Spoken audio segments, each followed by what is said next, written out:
Welcome to Business Reporter's Best of British Business campaign. I'm Rachel Hicks. Financial market data is the lifeblood of the global economy. Stock exchanges, banks, listed companies, even governments will be unable to operate without access to accurate, real-time market information. Financial market data is streamed across the globe in vast quantities and in milliseconds. Receiving, processing and transmitting this data is a highly technical challenge, and even a small mistake can cost billions. It's in this high-stakes, high-speed environment that CJC, a British financial market data technology consultancy, has made its name. Within 25 years, CJC went from a three-man operation to a global enterprise with 130 staff on 3 continents, serving some of the largest players in international finance. I'm talking with founder Paul Gow about how CJC has done it and what keeps the company ahead of the curve.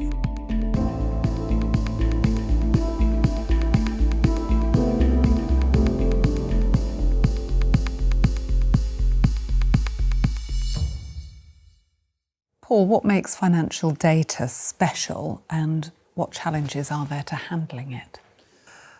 Financial data is special because it runs our lives, it runs countries, economies, and we are using it every single day and we probably don't realise it.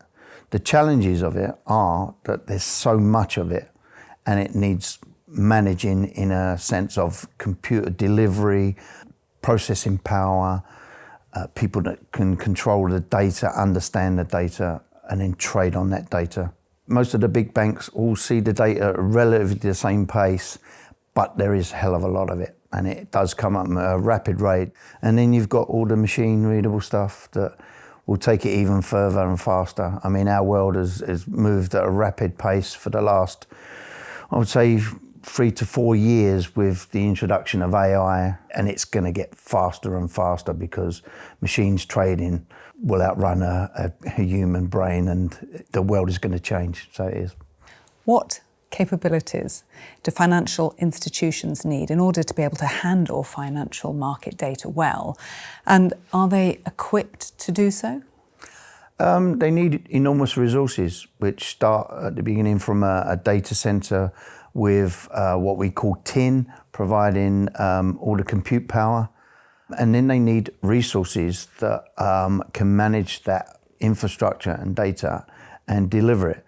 Have all the banks got it? Yes, some of them, the tier 1s and 2s, have probably got their own in-house services, but there are a lot of financial institutions out there that run at a smaller rate that haven't got that specialist skills and often go to major vendors for their services and pay top money for their skills, and that's what's required. Paul, what is CJC and how do you fit into this picture? CJC is a small consultancy company. Oh, I say small, we're a global company, but compared to the players that we play with, in the sense of the banks, we are quite small.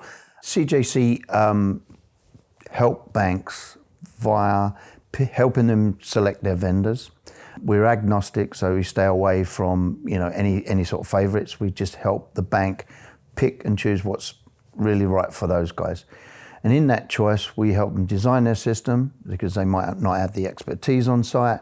Then we'll help them build the infrastructure. Now, in that build, there could be automation in that build where they press a button for the next box they may ever want built. And we then tune systems to make them go faster for banks and give them the ultimate performance. Banks require the data to be available 24/7, 365. CJC in the past have put in stats that equate to 99% uptime. We aim to control that, but of course we don't own the old ecosystem. So Paul, what are the key services that CJC provides and how do you work with your clients? The way we work with our clients is dependent on the size of the institution. The tier 1s, we're very much in there as a consultancy service because they tend to have the people underneath that can build out the services. But they'll look at us as the experts in the industry because we're running across loads and loads of different vendors and helping other banks, they'll look at us to drive them forward and use our expertise to make their choices. The tier twos are very much follow the same, but they might not then have the people that are in-house and then can build the services and fine-tune them to deliver the amounts of data that they all require. And then you work away onto the lower ends of the banking scales, which need an end-to-end service. And that means that we're in very early, helping them, looking at the systems, designing the system that fit their needs. They still use big amounts of data, so there's a hell of a lot of design goes into those systems.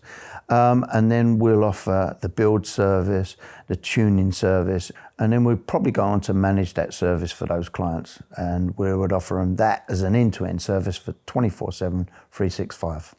So how does a small British company, this is where I want to get under your skin a bit, how does a small British company become such an important player in such a complex and competitive global industry? It started off for me as a dream to work with some of these major vendors at first.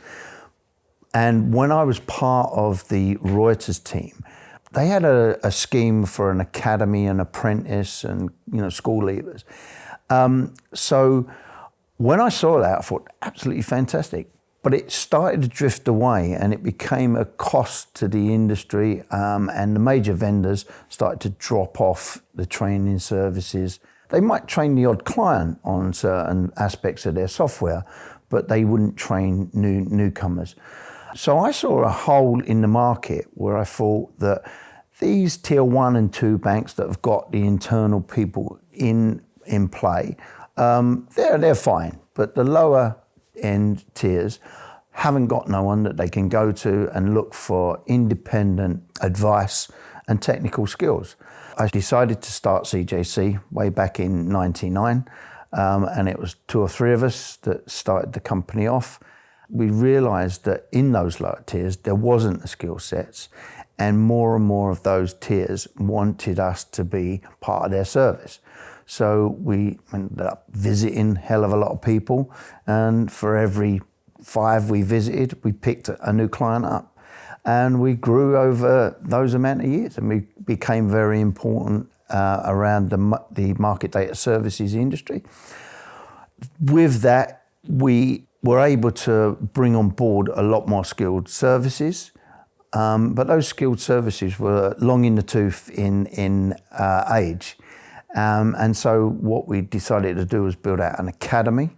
The academy's been going for 6 years now. And those experts are training the juniors, and these juniors are now becoming the experts. And we've eventually built ourselves into a company that's global, and we don't really have much competition. There are people that do what we do, but I say that they don't do it as well as we do. And I would say that CJC are the Formula One mechanics of the market data industry. So what's next for CJC? How do you see the next 5 years? The next 5 years, I would hope I'll be on a beach somewhere, if I'm honest with you. But the next 5 years is the new generations that are coming in. They'll take through the academy service. Yes, will take CJC further.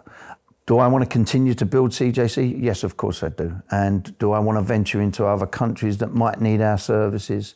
Yes, I will do. We've reopened in Tokyo quite recently, and there's hell of a lot of work. And with the change in the way that data is being delivered now, obviously we've got cloud providers everywhere. We're helping some of these major cloud providers deliver the services from the clouds. We're in the cloud now. Where's the next place? Could it be the ocean? So who knows where CJC will go, but we will be there as market data experts. Paul, thanks very much for joining us today. Thank you.